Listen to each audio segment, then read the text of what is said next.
This video is going to be about the money in Cuba. If you're going to be traveling to Cuba, make sure you watch this entire video because the money in Cuba is a little funny.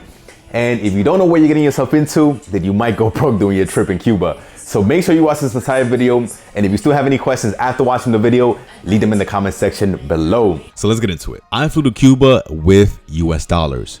You can travel to Cuba with euros or US dollars with the intention of exchanging your money once you get into the country. Once you land, there are two ways for you to exchange money.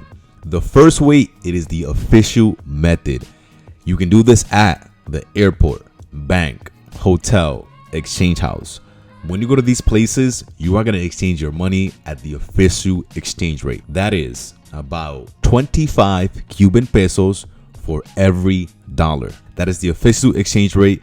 There's not going to be much negotiating. It is going to be around that price. It's going to be 24 to 25 Cuban pesos for every dollar. I do not recommend you go this route. The second way for you to exchange money in Cuba, it is on the black market, the informal market, the unofficial market. All these terms, they mean the same thing, the black market.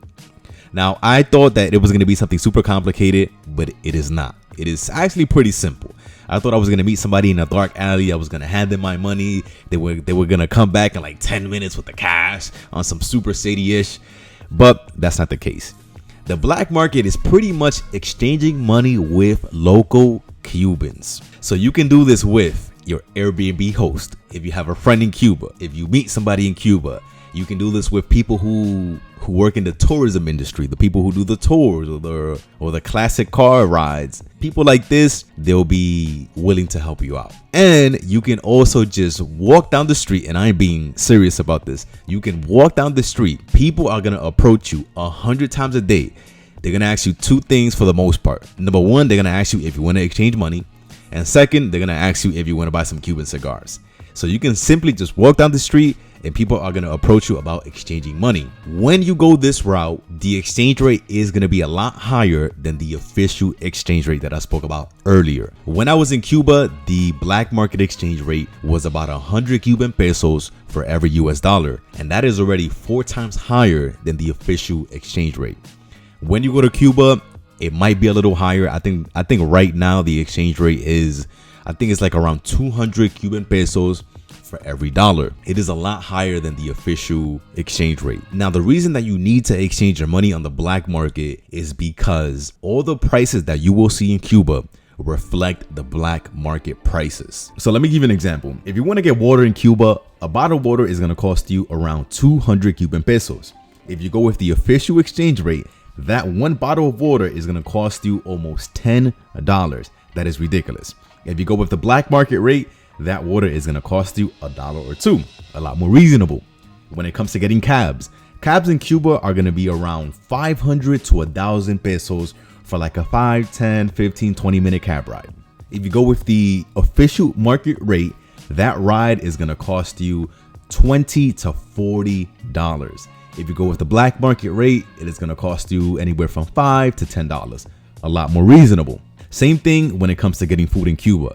If you go to a restaurant, on average, a full meal is going to cost you around 1,000 pesos. That is a drink, appetizer, and a meal. With the official rate, that one meal is going to cost you damn near $40. With the black market rate, it is going to be about $10, which is a lot more reasonable. And if you eat 3 times a day, breakfast, lunch, and dinner, do the math. $40 a piece. And I'm talking about like an average restaurant. If you go to a much better restaurant, it's going to be a lot more money.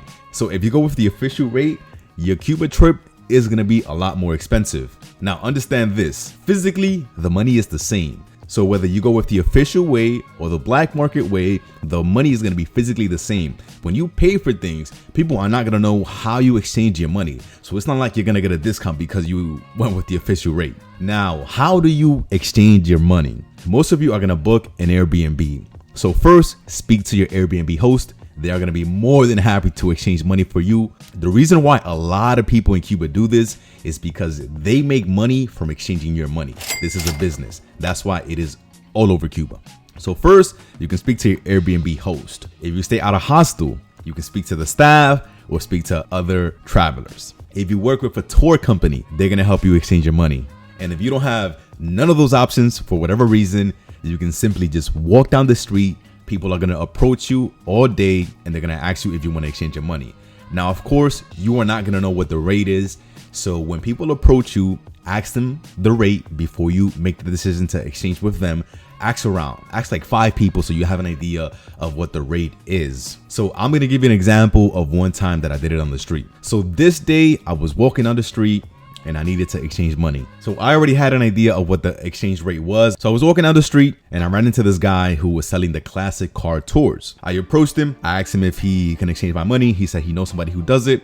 And he took me to that gentleman and then we got it done. The reason I went with him is because one, he's working in the tourism industry and he's standing right in front of his car. I got his license plate. I got him on camera. So if anything does go wrong, then I can locate this guy. Now, you don't have to worry about this too much. Cuba is one of the safest places that I've been to. I highly doubt that something's gonna happen to you. The worst thing that can happen is you getting a bad exchange rate. This is why you need to ask around so you get an idea of what the rate is. But I don't think that nobody's gonna like steal your money or things like that. I highly doubt that that's gonna happen. But for the most part, that's how you get it done. Do not worry too much about exchanging the money because trust me, it is gonna be all over the place once you land in Cuba. And one thing that I wouldn't do is exchange all my money at once because any money that you have left over is gonna be useless once you come back to the US. One question that I got a lot is, can you pay in US dollars? The answer is yes, you can. There is going to be a lot of places, whether it's a restaurant, service, when it comes to paying for anything, they are going to accept US dollars.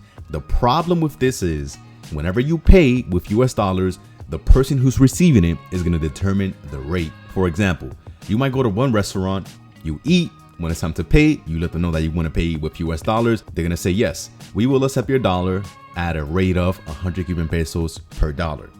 And you can literally go next door, do the same thing. You eat, when it's time to pay, you pay in US dollars, and they're going to tell you, we will accept your dollar at a rate of 50 Cuban pesos per dollar. So the rate is going to be determined by whoever is receiving the money. Therefore, it is going to be inconsistent. So I do not recommend it. Now, there are certain activities that are going to require you to pay in US dollars.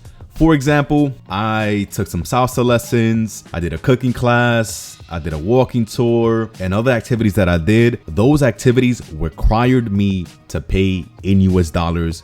But of course, I knew this ahead of time, so it wasn't a problem. So if you're going to be doing anything like that, find out how you can pay. But for everything else, yes, you can pay in US dollars, but it's going to be inconsistent. So I'm going to end the video here. If you have any questions, leave them in the comment section below.